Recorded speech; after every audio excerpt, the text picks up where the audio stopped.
इएं न थियनि हा अबा जलाल जुदायूं, इएं न थियनि हा अबा जलाल जुदायूं। ॾींदुई रब जन्नत में वो, ॾींदुई रब जन्नत में वो, चांडिया तोखे जायूं, है चांडिया तोखे जायूं। इएं न थियनि हा जलाल जुदायूं। चवंदा आहिनि त मौसीक़ी रूह जी ग़िज़ा आहे ऐं उते वरी जलाल चांडे जो आवाज़ हुजे त पोइ वाह वाह थी वञे थी।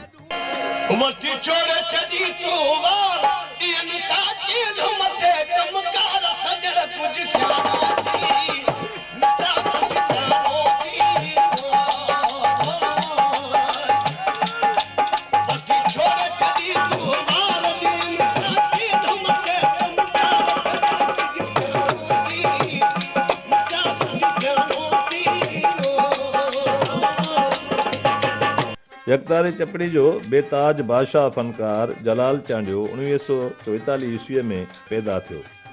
जलाल चांडियो दर्ज के कम सिखण सां गॾु राग सिखण जो शौक़ु पिणु रखियो।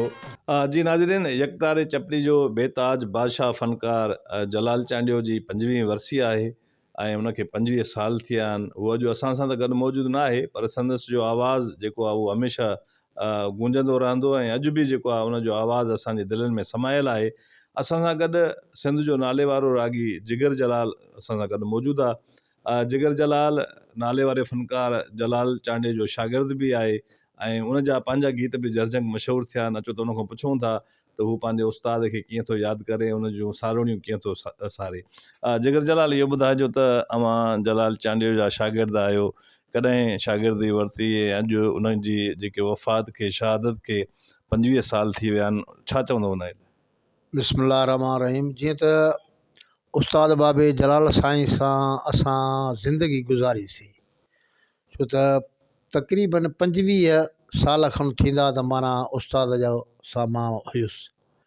पोइ इहे सिंध बलोचिस्तान जा जेके बि मेला हुआ उहे पाण ॻाईंदा हुआसीं, उस्ताद बाबे सां गॾु हूंदा हुआसीं। पर उस्ताद ज़ाहिरी में माण्हुनि जे ॾेख में, छो त हुनखे जेको टोपी ऐं गलो ॿलो खुलियल हो त माण्हुनि खे थोरो ॿियो नमूनो थिए पियो पढ़े लिखे माण्हू खे।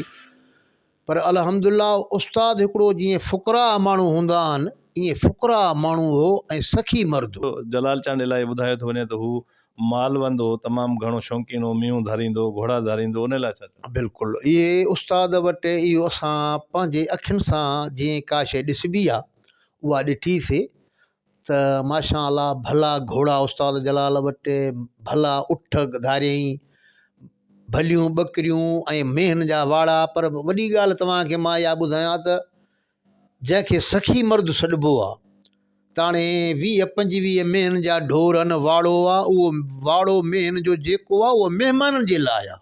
आहिस्ते आहिस्ते ॾेह ॾेह मशहूरु थियो। जलाल चांडियो कैसेट वारे दौर में उरूज ते पहुतो। ट्रैक्टरनि, होटलनि, मेलनि तोड़े थरबर में, घर जंग में जलाल चांडियो जा गीत गूंजंदा हुआ।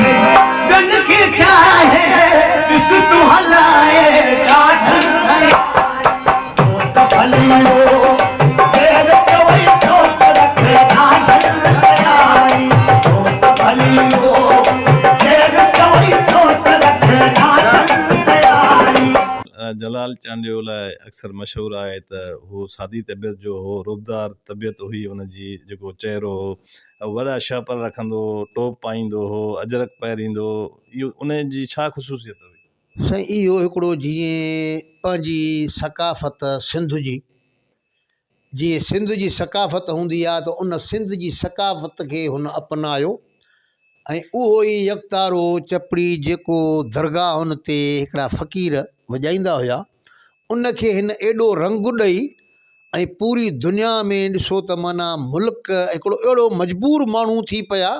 हाणे असां जो मुंहिंजो ओरिजिनल जेको पंहिंजो नालो आहे उहो आहे नबी बख़्श, पाण मां चांडियो आहियां। हाणे जिगर जलाल माना हिकिड़ो जलाल चांडे जो हिकिड़ी वॾो हिकिड़ो जीअं न को स्कूल खुले त हर को माण्हू चाहे पियो त मां बि जलाल चांडियो थियां उनजे नाले सां। उनजे नाले सां हाणे उस्ताद बाबे जलाल साईं जे नाले ते हज़ार सव शागिर्दनि जिन पंहिंजो नाले में इहो गॾायो त जलाल माना लाज़िमी आहे। पोइ को जिगर जलाल थियो, को जोगी जलाल थियो, को आख़िरी जलाल थियो, हिकिड़ो सफ़ा जलाल अलाह हुनखे जन्नत नसीब करे उहो गुज़ारे वियो। माना काफ़ी जेके उस्ताद बाबे जलाल जे नाले जी निस्बत सां हिनमहिल ताईं उस्ताद जलाल बाबे जे नाले सां रोज़ी ॾियण वारो त अलाह पंतन पाक जी ज़ात आहे जेका रोज़ी रिज़्क़ ॾिए थी, पर नाले जी निस्बत इहा आहे त असांखे जेका बि इज़त मिली आहे उहा पंहिंजे उस्ताद बाबे जलाल जे करे मिली आहे, जेको असां सिंध पाकिस्तान माना दुनिया में मशहूरु हूं पंहिंजे उस्ताद बाबे जलाल जे नाले सां मशहूरु। ऐं असां शागिर्दनि सां बि एॾो प्यारु कंदो जीअं पंहिंजी औलाद सां प्यारु करे। पोइ उस्ताद बाबो लारकाणे डिवीज़न में जॾहिं बि प्रोग्राम हूंदो हुओ त रहंदो मुंहिंजे कखाणे घर में हुयो। ऐं इहा मुंहिंजी वॾी ख़ुशनसीबी हुई जो उस्ताद बाबो जॾहिं बि ईंदो त रहंदो मूं वटि। मुंहिंजो घरु आहे लारकाणे लाहौरे महले में, उते उस्ताद बाबे जी रहाश मां वटि हूंदी हुई। ऐं हुनजी सादगी हिकिड़ी तमामु हुई त ग़रीब माण्हू सां हुनजो तमामु घणो प्यारु हो। ऐं हर हिकु माण्हू खे असांखे बि नसीहतूं कंदो हो त बाबा हे जेके ग़रीब असां सां मोहबत प्यारु कनि था न, इहे असांजा जीअं कंहिंखे रतु ॾियण वारा दोस्त हूंदा आहिनि न, चए हे उन्हनि मां आहिनि। ऐं उहा हक़ीक़त आहे त हाणे बि असां ॾिसूं था त उस्ताद बाबे जलाल साईं खे 25 साल वफ़ात खे गुज़री विया आहिनि, पर अॼु बि उहा ई मोहबत माण्हुनि में को बि माण्हू ईअं न आहे जो रुॻो जलाल नालो वठी सॾु करे। अदब एहतराम सां को उस्ताद सॾींदो, को बाबो सॾींदो, माना अहिड़े हिसाब सां। हाणे इहा आहे हिकिड़ी पोख जंहिंखे चइबो आहे त बाबा जीअं लतीफ़ साईं चयो आहे त उहो वखर विहाए जेको पए पुराणो न थिए। त इहे माना हिकिड़ा पंहिंजा ज़िंदगी जा लम्हा ऐं ज़िंदगी ईअं गुज़ारणु घुरिजे, छो त हे 4 ॾींहंनि जो चुटको आहे। 100 साल माण्हू जीअरो हुजे, 200 साल जीअरो हुजे, पोइ बि मरणो आहे मुनवर साईं। उन में इहो ई आहे त हिकिड़ो अहिड़ो भलो किरदारु करे जेको किरदारु न मरे। ऐं उस्ताद बाबो जलाल साईं उहो ई शइ अपनाई त पाण दुनिया तो लॾे वियो, पर हुनजो जेको किरदारु आहे अॼु बि उहो ई बरक़रार आहे।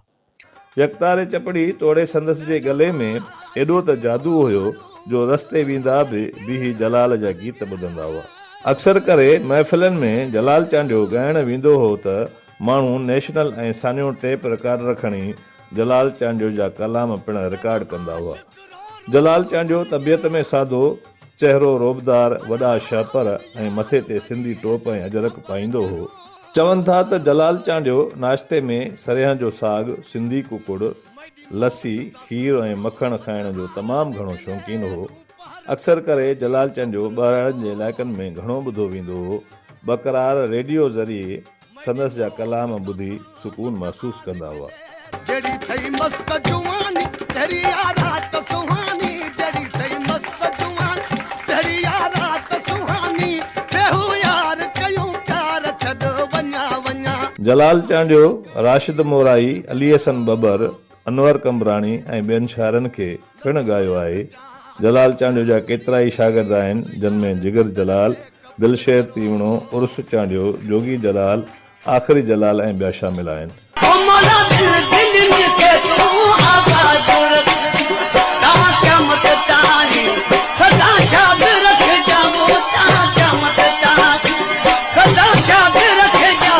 जलाल चांडियो 10 जनवरी 2021 ईस्वीअ ते गुर्दनि जी बीमारी सबबु राजपूताना अस्पताल हैदराबाद में लाडाणो करे वियो। कौन बचसा दर्द तेरे विच रो रो दम दे सा, कौन बचसा दर्द तेरे विच रो रो दम दे सा, आप सुनती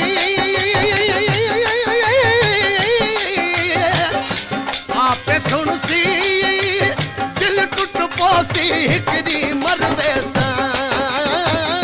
हू जिस्मानी तौर ते त जो असां सां गॾु न आहे, पर संदसि जूं यादूं ऐं संदसि जो आवाज़ु हमेशह असांजे ज़हननि में समायल रहंदो।